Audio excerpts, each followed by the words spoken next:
हरे कृष्णा।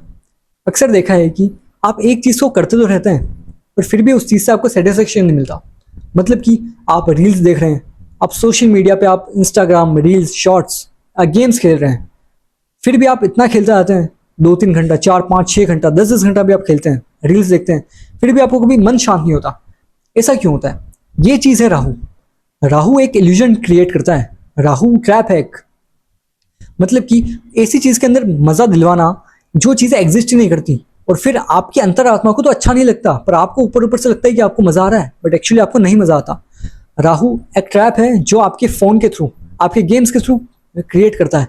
मतलब कि आपका जो फोन हो गया वो भी राहु है, आप जो गेम्स खेलते हैं वो भी राहु है। राहु जहां भी जाएगा वहां आपकी इच्छाएं जुड़ जाएगी। मतलब कि जिस हाउस में बैठेगा राहु, उस हाउस से रिलेटेड इच्छाओं को बढ़ाएगा, और जिस प्लेनेट के साथ बैठेगा उन उस तरह के कैरेक्टरिस्टिक को राहु अपने अंदर बिठाएगा और उस तरह की डिजायर्स आपके अंदर क्रिएट करेगा। जैसे कि एक चार्ट के अंदर मैंने देखा था कि 12th हाउस के अंदर राहु था, मेष राशि के अंदर मंगल था और शुक्र था। मतलब कि 12th राशि के अंदर 12th हाउस के अंदर मंगल, शुक्र और राहु, और ये तीनों मेष राशि के अंदर, मतलब कि 1 नंबर राशि के अंदर बैठे हुए थे, 12वें भाव के अंदर। तो यहाँ क्या हुआ था, राहु आपकी इच्छाएं भी है, तो मंगल आपकी बॉडी, आपकी एनर्जी, और शुक्र आपकी लस्ट से डिजायर्स हैं। तो राहु ने इन चीजों को बढ़ा दिया, और इस पर्सन के साथ ये हुआ था कि इसने बहुत सारे मल्टीपल रिलेशनशिप बनाए, फिजिकल रिलेशनशिप बहुत सारे चेंज किए इसने, और एंड में जाके इसको लगा कि इसने बहुत बड़ी गलती कर दी है, क्योंकि ये राहु के इल्यूजन, राहु के ट्रैप में आ गया। यहाँ भी ऐसा क्यों हुआ पता है? क्योंकि राहु जिस राशि में बैठा था, मतलब कि 1 नंबर की राशि में, 1 नंबर का मालिक मंगल होता है, और मंगल खुद राहु के साथ ही बैठा था, क्योंकि मंगल भी राहु के साथ ट्रैप में था, और राहु जिस राशि में बैठा है वो उस राशि को बुरा कर रही थी, मतलब कि उस राशि को इल्यूजन में डाल रही थी और उसको गलत तरीके से इंटरप्रेट कर रही थी। तो यहाँ पर इंसान बच सकता था बट बचा नहीं, क्योंकि वो इंसान उस ट्रैप में फंस गया जस्ट बिकॉज वो उसका मालिक, उस राशि का मालिक सही से प्लेस्ड नहीं था। तो राहु आपकी इच्छाएं है। तो केतु क्या है? राहु केतु आपस में 1-7 होते हैं हमेशा, कुछ भी कर ले केतु राहु के साथ कभी बैठ नहीं सकता, आपको पता है। तो केतु क्या है? केतु मोक्ष है और राहु माया है। एक माया है, दूसरा मोक्ष है। आपकी लाइफ उस तरफ मुड़ेगी जिस तरफ आप एक्ट करेंगे। मतलब कि अगर आप राहु वाली चीज़ों को ज़्यादा आप अडेप्ट करेंगे, मतलब कि राहु वाली चीज़ों में आप ज़्यादा समय बिताएंगे, जैसे कि आपके फ़ोन, लैपटॉप्स, इल्यूजन वाली चीज़ें, जैसे कि कोई सिनेमा हॉल, ये भी राहु शुक्र का कॉम्बिनेशन है। और आप अगर गलत चीज़ों में, इल्यूजन वाली चीज़ों में आप ज़्यादा घुसेंगे तो आपने राहु को खराब कर रहे हैं। और दूसरी तरफ आपका केतु है। केतु स्पिरिचुअलिटी है, राहु डिटैचमेंट है। मतलब अगर आप लोगों से कम मिलना जुलना पसंद करते हैं, आप पसंद करते हैं कि आप मंदिर जाएं, आप स्पिरिचुअल वे में आप ज़्यादा आगे बढ़ें, तो आप मोक्ष की तरफ बढ़ रहे हैं।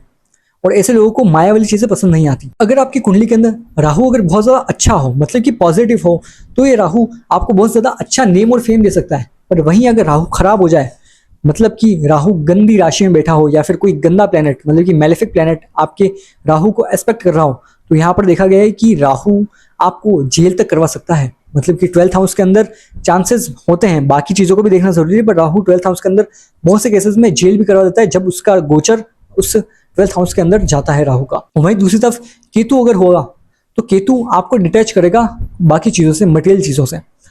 जब भी राहु जिस प्लैनेट के साथ बैठेगा तो राहु उसके जैसा हो जाता है। राहु अपने खुद का कुछ कारक, राहु का खुद का कुछ नहीं होता। राहु जो कुछ भी लेता है वो उस राशि से लेता है जिस राशि में वो बैठा होता है। राहु जब भी सूर्य और चंद्र के साथ जाता है, मतलब कि बैठता है, तो उनके ऊपर ग्रहण लगा देता है। ऐसा क्यों कहा गया है? इसके पीछे की कहानी मैं आपको बताता हूँ। एक राक्षस था स्वरभानु। वो जब अमृत पान के लिए बैठा था लाइन के अंदर, जब विष्णु भगवान मोहिनी रूप में सभी देवताओं को अमृत पान करवा रहे थे, उस वक्त राहु, मतलब कि स्वरभानु चुपके से देवताओं की लाइन में बैठ गया था, और उसके आसपास चंद्र और सूर्य बैठे हुए थे। तो चंद्र सूर्य को पता चल चुका था कि हाँ, यहाँ राहु बैठा हुआ है। तो जैसे ही मोहिनी अवतार में विष्णु भगवान ने स्वरभानु को अमृत हाथों में दिया, उस वक्त अमृत की कुछ एक बूंद उसके गले में आ चुकी थी। मतलब कि स्वरभानु ने, राक्षस ने पी तो लिया था, पर उसी वक्त तुरंत विष्णु भगवान ने अपने सुदर्शन चक्र से दानव का सर काट दिया था। तो जो ऊपर का भाग था वो था राहु, और नीचे का भाग था वो था केतु। तो राहु इल्यूजन, मतलब कि सोचता है बहुत ज्यादा, दिमाग बहुत ज्यादा लगाता है। और यहीं पर बात आती है ग्रहण की, कि राहु और केतु इन दोनों के सबसे बड़े दुश्मन है चंद्र और सूर्य। मतलब कि ये जब भी इनके साथ बैठेंगे तब ये इन प्लैनेट्स को खराब करेंगे या फिर इनके कारक तत्वों को खराब करेंगे। मतलब कि राहु सूर्य का कॉम्बिनेशन हुआ तो ये भी हो सकता है कि आप जो दिखाएं, जो सोचें, वो बोलें, वो तीनों चीजें अलग हो सकती है। आप सोचे कुछ और, आप दिखाएं कुछ और बोले कुछ और। राहु सूर्य के साथ बैठेगा तो सूर्य आपके पिता हैं। ये भी हो सकता है कि राहु आपके सूर्य मतलब कि आपके पिता के ऊपर बहुत ज़्यादा प्रॉब्लम्स, बहुत ज़्यादा स्ट्रगल्स, बहुत ज़्यादा क्रिएट करे।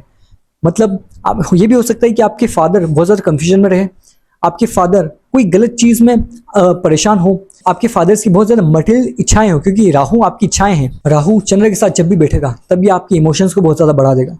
मतलब आप जो सेंसिटिवनेस आपके अंदर जो भी होती है, मतलब कि आप जो फील करते हैं वो बहुत ज़्यादा बढ़ा देगा, आपको कन्फ्यूजन में डालेगा, क्योंकि चंद्र जो होता है वो बदलता रहता है 15 दिनों में। उसी तरह से आपका मन भी बदलता रहता है। और अगर राहु यहाँ साथ में आ गया तो राहु इसी चीज़ को बढ़ा देगा, मतलब कि आपका मन बहुत फ्रिक्वेंटली बदलेगा और आप बहुत ज़्यादा कन्फ्यूजन में आ जाएंगे, बहुत ज़्यादा जल्दी जल्दी आपका मन भटक सकता है कि आप एक चीज़ पे फोकस नहीं कर पाएंगे। ऐसे लोगों के साथ बहुत बड़ी प्रॉब्लम होती है, ये फोकस नहीं कर पाते और इनको बहुत ज़्यादा एडिक्शन होता है गेम्स का, रील्स देखने का, शॉर्ट्स देखने का। ये बहुत बड़ा एडिक्शन होता है अगर आपका राहु और चंद्र खराब है। अगर आपकी कुंडली के अंदर भी ये बन रहा है तो इस चीज़ को आपको ध्यान रखना चाहिए। और आगे मैं इन चीज़ों की रेमेडीज बताऊंगा कैसे आप इन चीज़ों को सही कर सकते हैं। अगले प्लैनेट पे चलते हैं। अगर राहु और मंगल का कनेक्शन किसी तरह से बन जाता है, जैसे कि मैंने बताया कि राहु और मंगल साथ में बैठे हुए थे 12th हाउस के अंदर, राहु मंगल शुक्र तीनों थे साथ में, पर यहाँ राहु और मंगल साथ में थे, इसका मतलब इस पर्सन के अंदर बहुत ज्यादा गुस्सा भी था। ये पर्सन छोटी छोटी बातों पे बहुत ज्यादा भड़क जाता था, बहुत ज्यादा गुस्सा करता था।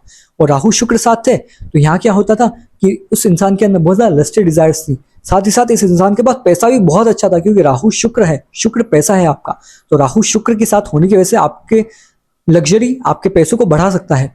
और राहु शुक्र के साथ होने की वजह से आपकी लाइफ में सेक्सुअल डिजायर्स, ये भी आपके अंदर बहुत ज्यादा बढ़ा सकता है। दोनों बढ़ा सकता है या दोनों में से कोई एक जरूर बढ़ा सकता है। और भी कारक तत्व होते हैं।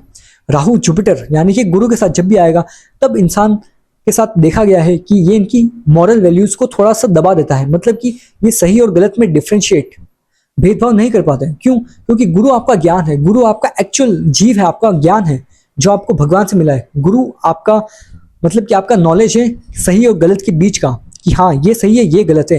किसी भी पर्सन को गंदी नज़र से देखना, ये चीज़ आपको पता है कि हाँ ये चीज़ गलत है, तो आपका गुरु अच्छा है और आपको लगता है कि हाँ ये गलत है, फिर भी अगर आप देखते हैं इसका मतलब आपका गुरु थोड़ा सा अफ्लिक्ट हो रखा है। आपको इस गुरु को सही करना जरूरी है। राहु और गुरु ये चीज़ इंसान के अंदर एक चालाकी भी लाती है, क्योंकि राहु बहुत ज़्यादा चालाक होता है। राहु एक राक्षस था, आपको पता है, और राक्षस बहुत ज़्यादा चालाक होते हैं। और जुपिटर जो होता है, जुपिटर मतलब बृहस्पति, गुरु, गुरु जो है वो आप जीव है, आपका जीव है। जीव मतलब आप खुद। राहु जब भी आएगा तो इंसान के अंदर बहुत ज़्यादा चालाकी और बहुत ज़्यादा स्मार्टनेस होती है।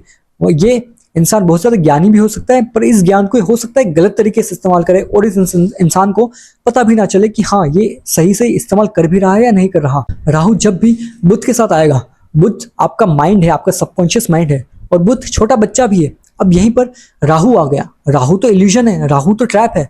तो ये छोटा बच्चा इस ट्रैप में फंस सकता है कि वो गलत चीज़ों को एक्सेप्ट करे, जानते हुए कि हाँ ये चीज़ें इसके लिए गलत हैं, फिर भी इन चीज़ों का एक्सेप्ट कर लें। क्योंकि मर्क्यूरी तो एक छोटा बच्चा है, उसे नहीं पता कि सही क्या है गलत क्या है। और राहु जब भी आएगा तो राहु उसे अपने ट्रैप में फंसा ही लेगा।